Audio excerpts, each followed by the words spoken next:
Hello, and welcome to Talk of the Town. I'm Michael Jacobi, executive producer of Jazz on the Plaz, and host of Raising the Standards on KCAT Radio. Delighted to have you with us. This is our first show of the year, and we're particularly delighted today to have an old friend of mine and certainly an icon in the community, Dan Pulcrano. How are you, buddy? Good, thanks. You have me on your first show. I hope it lasts a season after this. Well, I hope it does, too. And when did you get the icon status? You always wonder when that just all of a sudden shows up. You get a table by the window, the next thing you know, you're an icon. You know, I still feel like a newcomer here. Well, delighted to have you here, and there's nothing new about your relationship with our community.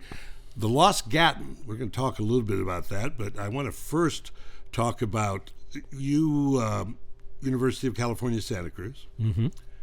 You're like me, I've been in radio 50 years, and you're a few years short of that, but you've been working in journalism for a long time. Talk a little bit about your background. Well, we started the original Los Gatos Weekly. It'll be 40 years ago next month, in about 2 weeks. It'll be the 40th anniversary of the founding of the Weekly. And that was the result of an accident. My car broke down, and I had to park it at someone's house in Los Gatos. It turned out to be Pat O'Loughlin. He later became the mayor of Los Gatos. And that was my introduction to Los Gatos. And I started asking a lot of questions and talking to people in town. And they really wanted a good newspaper. So I was out of school and ready for anything. So that's how it all happened. Well, a bit of synchronicity is always welcome. But there have been a lot of newspapers in this town over the years. And it's not an unobvious question to say, what do we need another one for? I'm going to interrupt and preface this by saying a lot of newspapers have done it wrong. What are you doing right that makes you different? Well, when we publish a newspaper, we immerse ourselves in the community. We really feel that a community has a soul. It has a sense of community that's very important, and you have to embody that. So you have to be in touch.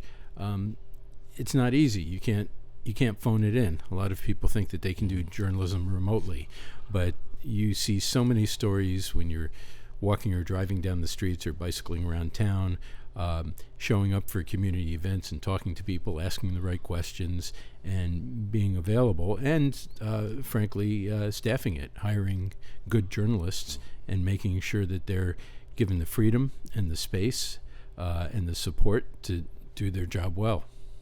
I had my mentor in radio once said that there's nothing better than local radio, and I believe firmly that that's true of journalism and newspapers as well. You talk about phoning it in. I find the radio world these days to be so corporate and so beige and made up of call letters and weather reports. And it's not unlike what's happened to journalism. When you first started the old Los Gatos Weekly, I imagine it was probably 60% editorial. No, when you first started, it was probably 100% editorial. But somehow the tail started wagging the dog, and there's just was so little news. And as of the last few years, there's been none to speak of, and certainly none to write of. Now that's changed with the Los Gatan. Yeah, well, we've brought on some really fine writers: Judy Peterson, Drew Penner. Occasionally I get a chance to write something, and our sports team is amazing. Emmanuel Lee and Juan Reyes are two of the best local sports writers I know, and they're they're showing up for games and covering Los Gatos High School sports, and I think just doing a phenomenal job. Well, you talk about a no-brainer of something that you should never overlook, because you're dealing with multi-generations, is the sports scene in the town, whether it's the grandparents finding out about their athletes, grandchildren, or the parents. It's essential to be more than just a box score, and you guys do go into depth on that. Mm-hmm. And sports is tremendously important. Parents want to see their kids' names in the papers. It creates a lot of pride for the team to get that acknowledgement, to get their photographs in the paper, and it's inspirational on that level. But that's the easy stuff. A newspaper also can't be afraid to tackle the tough issues, the political battles, the fights over cultural values, the digging and finding out if the narrative is fake or promotional. What's really the truth here? Looking at development issues when you have a clash of interests. Sometimes there's development interests and residents' interests that come into conflict, and how are those played out and explained to people so that they really understand how the community is being shaped. Well, you certainly have a rich history of taking on controversial subjects with Metro. How did Metro come together? Interesting story. I started the Los Gatos Weekly in 1982, and that was, Silicon Valley was just getting going. Apple went public, I think, in 1980, and Nolan Bushnell was running around. He had Pizza Time Theater going, his second company. Did you not buy the Apple stock either? Was it just you and me? I didn't buy the Apple stock, no. But I was, I bought a lot of Apple computers over the years and devices now. But what I realized was I originally was intending to start a weekly paper in San Francisco. The alternative press was kind of opening up in cities all around the country. I'd been involved with the startups of the San Diego Reader and the LA Weekly, and they were popping up all over, and I felt San Francisco would be a good place for it. And then suddenly, after I got involved in Los Gatos, I realized that the big market was sitting right at my doorstep, that it was Silicon Valley, Santa Clara County. So I immediately started working on a business plan to start that paper, and 3 years later, Metro came about. And it actually, Metro actually started at 114 Royce Street in Los Gatos.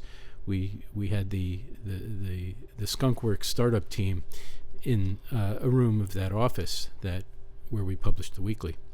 Now, you were nice enough to be on my radio show a few weeks ago, and we talked about it. A lot of people may not know this because they know you from Metro and the Los Gatan, but much of your base is in the Watsonville, Santa Cruz area.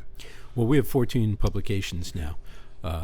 We go as far south as King City and Monterey County. We've got a paper in the Salinas Valley. Santa Cruz County, we're the dominant media now. We have Watsonville, Scotts Valley, Aptos, and Good Times in Santa Cruz. Good Times is the best read paper in Santa Cruz County. It's got much more circulation than even the daily newspaper, which is very, very rare. Now, with all those newspapers that you publish, do you look in San Simeon for property, something with a view? Publishing isn't quite as lucrative as it used to be. It's a Citizen Kane reference, folks. And we don't have the ability to start wars like that anymore. But what was it? William Randolph Hearst said. He said, "You supply the photos, I'll supply the war." That's exactly right. And and we also have we bought the East Bay Express and the Pacific Sun in Marin County. We've had the Bohemian in Sonoma County for quite some time. And then also we have community newspapers in Morgan Hill, Gilroy, and Hollister. So what we found is with the virtualization of the industry, we can have feet on the streets for our advertising team and the reporting team, which is very important that you be present and show up and have local people in each community.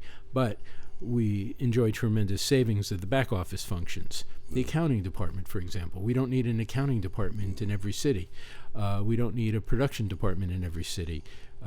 We have one flatbed truck that, takes the pallets of newspapers from the printer to each of the communities for the distributors. So we are able to do things really, really efficiently by consolidating only the back office, but then having people in each community to deliver the news. Now, you mentioned dealing with politics. Do you, across the board, endorse candidates, or do some of your newspapers endorse? Some of our newspapers do. We've had kind of a an idiosyncratic approach to endorsements.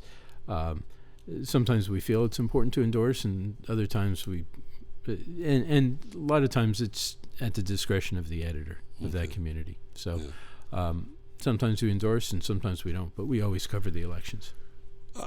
I'm fascinated. You were talking about, in high school, obviously you worked for the newspaper through college at Santa Cruz.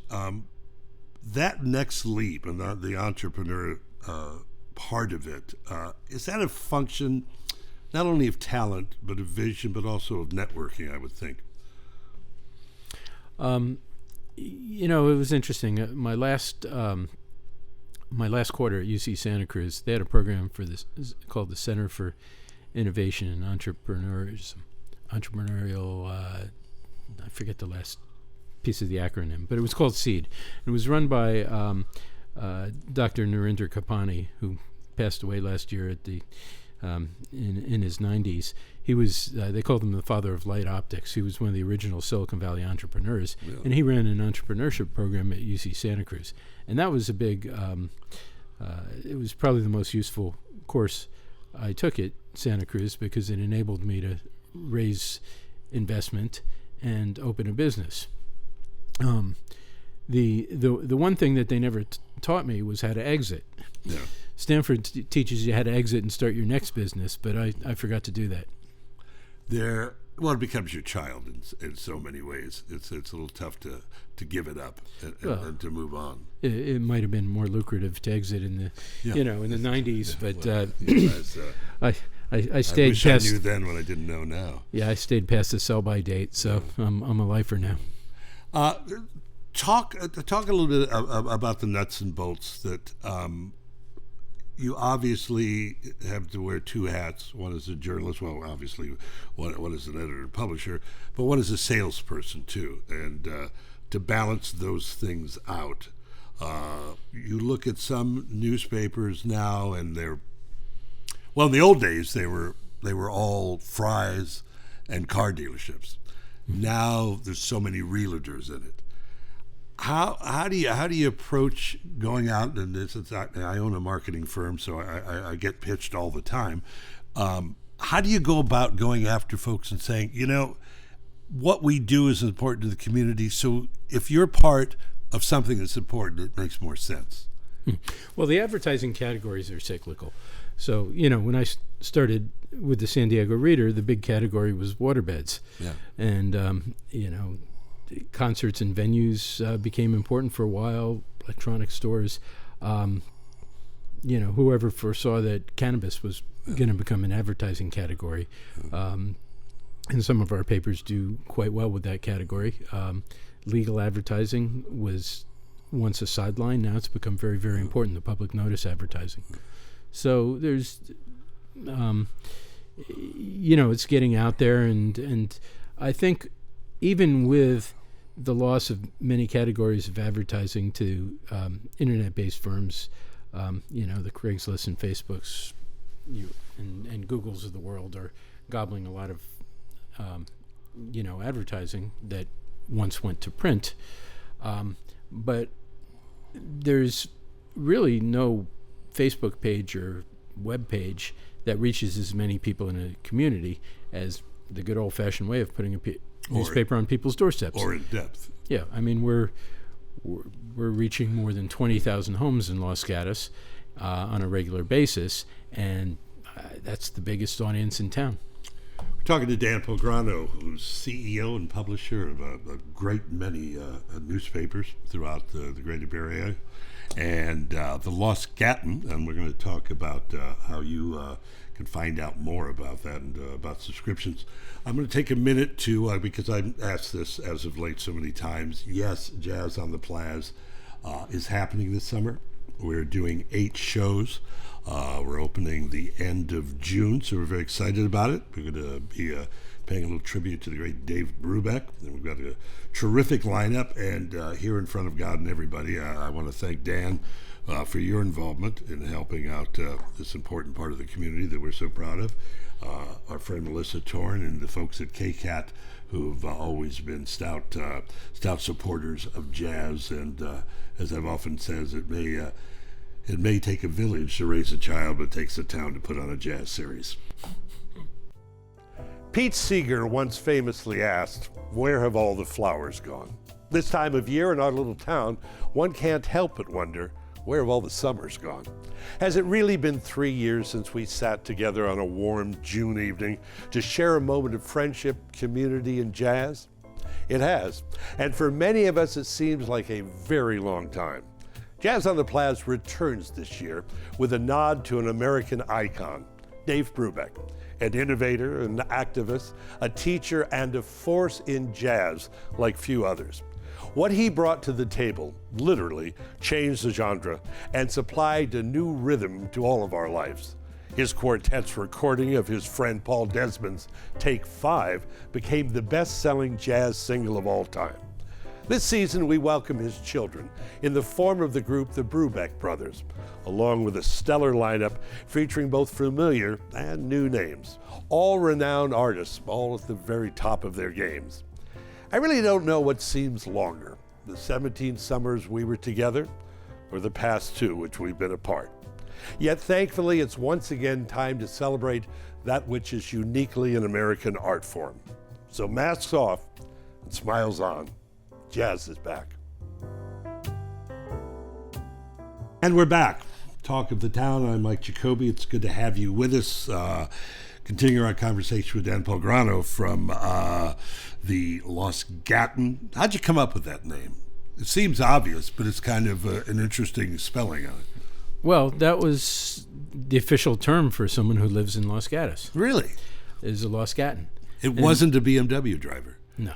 And Go figure, I'm wrong. that was that was something I knew from my early days of editing in Los Gatos. That's so right. we wanted a name, and I have been playing around on the internet since the very earliest days, and basically I never like to start any business or brand unless you have the URL, the .com version of it.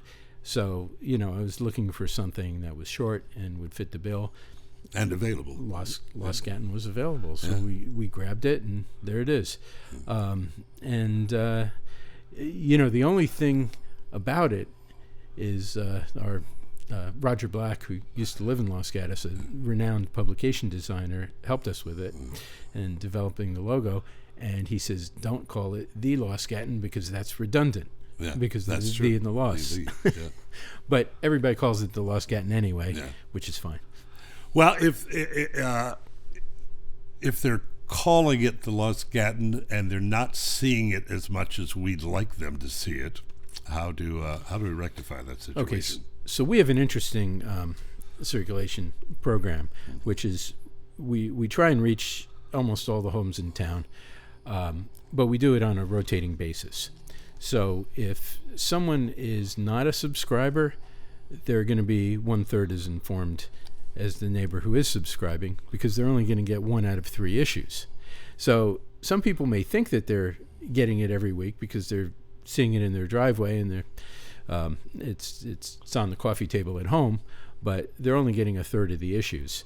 And if they want it every week, they should just pull out their phone and hit that QR code on the cover and subscribe. Sign up for a subscription. It's low cost, and they'll have it every week.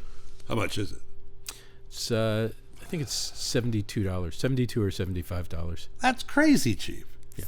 What's that work out to an issue? I bet you know that off the top of your head. Well, the thing that's it's about $1.50. $1.50. But the thing it's an investment in the community, because a good newspaper helps real estate values, improves the quality of life, supports community organizations, makes businesses thrive. So what you really do when you spend that money is you get a better community. Well, you do, and I'm a great believer in that.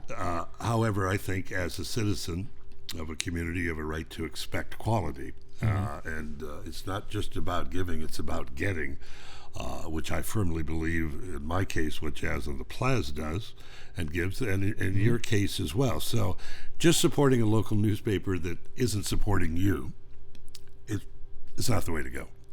We've always been very much involved in our communities. For example, when I was at the Los Gatos Weekly, we started the Los Gatos Downtown Association. We did the Taste of Los Gatos. My newspapers have always supported Jazz on the Plaza, music series. we started the San Jose Downtown Association that created the Business Improvement District in San Jose, which has brought billions of dollars into the core of San Jose. And we just wound up supporting someone who bought Music in the Park, and we're going to be participating in the next stage of Music in the Park because it's been privatized from its roots in the San Jose Downtown Association. Now, you did for a time, I don't know if you, and I apologize if I'm not remembering correctly, but you did a series that was kind of a festival, a cultural festival. Creative Convergence Silicon Valley, C2SV. And you still do that? No, we did that for 5 years. We may bring it back at some point. It was inspired by South by Southwest, the idea of doing a technology and music event. We had a great time with that. Yeah. I mean, Iggy and the Stooges performed in the park, and the Lemonheads, and we had all these great bands as well as a lot of starting bands. We brought Steve Wozniak and Nolan Bushnell together on stage for like the first time ever. John McAfee, when he escaped from Belize, came and spoke at our conference. That's and great. It was like his first public appearance. That didn't end well for him in the end, but you know, it was from an entertainment or interest standpoint. It was a very good session. We had early people from companies like Waze and Oculus, the inventor of the Oculus art of virtual reality device was on stage with us. A really great bunch of conversations. Some of the early conversations about cryptocurrency occurred at those festivals. I spoke to Eastwood once about aging, and I said, "Does it anger you a little bit because you're as good as you've ever been?" He goes, "You know, it does. You know, I have never been more creative.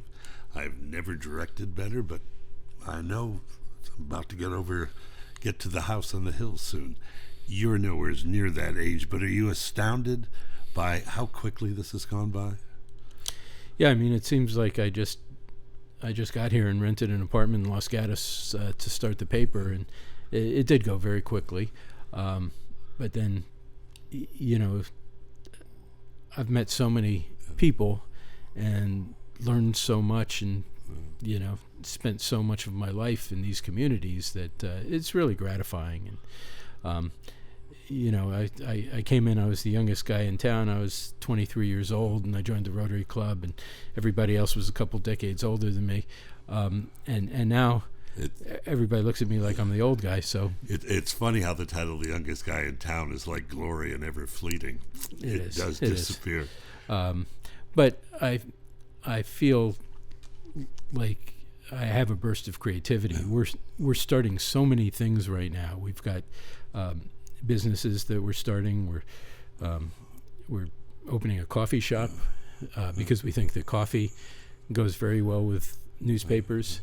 We're building that right now in Gilroy, in the office of our Gilroy newspaper. That's my point. Even, you know, as you age, the dream's still there, and the new dreams keep appearing. Mm-hmm. What do you? And I know there are countless stories over the years, but give me a couple that you're most proud of. Well, one was Los Gatos had some of the worst phone service in the world, or at least in the civilized parts of America. And it's true. It's true. It was horrible. I mean, the amount of technical problems that it was having, and it affected the safety of the people in the community because they couldn't rely on their telephones. Right. So one day the entire phone system went down for a day. Everybody in town lost phone service, and I was pretty determined to get to the bottom of it. And I was early on. The predecessors to computer hackers were phone freaks, and I had been a phone freak when I was in high school, and learned how to hack phones. So I was able to get through the people in the Santa Monica office of GTE and find out what really happened. We explained it to the town and told them that what GTE was telling the town was not true. We informed the community the actual reasons why the phones went down that day. And then we went and saw the PUC and we asked some questions. We said, the Public Utilities Commission, we said, how do you know if the phone service is bad? And they said, well, GT is telling us that their phone service here is really good. Oh. They acknowledge they have problems at their Southern California, Santa Monica locations, but they say Los Gatos is great. And I said, well, that's not the case. How do you determine it? And he pulls out this survey and he says, here's a survey we run. And he says, we mail it to a select number of people in a community, and we say, have you experienced any of the following: disconnection mid-conversation, static on your line, phone ringing when no one's calling, reaching wrong number when you know you dialed correctly, et cetera, et cetera, et cetera. And then they ask them to rate their quality of phone service. So I said, give me that. And we put it on the front page of the newspaper with a coupon border. I had some background in advertising, so I know if you put a fat coupon border, sure, and you put little lines, fold here with scissors. Exactly. It's pre-addressed on the back. It said put a stamp here and mail it to the Public Utilities Commission. They got 1,114 surveys back, 92% of which rated, it was either they picked terrible in their rating, good, fair, poor, terrible. 92% terrible, and some people actually made up their own categories, like horrendous or abominable, and they wrote it in. Some people attached pages of horror stories to it and mailed those in. Of the 8% that rated their service good, we found that they had come from a mailing indicia of Pitney Bowes mailing machine. So I called up Pitney Bowes and I said, I'm looking for service on this numbered machine, and they said, General Telephone. So General Telephone was trying to pack the survey. Public Utilities Commission came and they held up their rate increase statewide. And their lobbyist admitted that because of what we had done, that we had thrown an entire company on its ear. Yeah. And they were forced to make millions of dollars of investment to improve the phone service in Los Gatos. And that kind of showed me that, what the power of journalism is to affect positive change. Yes, in the for community. JD, you can make a difference. Yeah. And that's nice. Very quickly, we just got to start wrapping up. Bucket list. I know you got a coffee shop on the back burner, if you excuse the pun, but what do you got? You want to go to space? I mean, what do you want? Space isn't that interesting. I don't know. I'm lucky because I'm doing what I've always wanted to do. So your bucket list is keep doing what you're doing. There's countries I'd like to visit that I haven't had a chance to. I've got 3 little daughters that I want to see them grow up and do well. But I think my immediate goal is to continue the flame of journalism at a time when too many people are giving up on it, and they're saying journalism can't make it in the internet age, and they're saying that people have abandoned reading newspapers. Well, that's not actually true. There were these inefficient organizations that were highly bloated with debt from acquisitions from the days when newspapers were overly lucrative. Mm-hmm. So they were selling for millions and billions of dollars. And then these, hedge fund entities would come and, reduce the quality. So the public got tired of, and the advertisers got tired of overpaying, and the public got tired of, the game that was being played on them.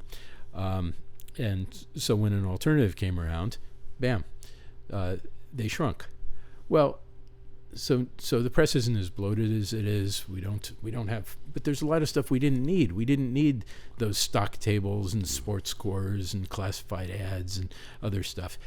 What really needs to be done is stick to the mission of news and covering local communities. So the newspapers are thinner, but they have the core essential things without all the fluff. And for advertisers, they're getting better value than ever before because the rates haven't gone up. Well, what happens in this town, if you care about the town, should be news to you. And the way it can be news is subscribe to Los Gatan. Thank you, buddy. So it's good to see hands across the table.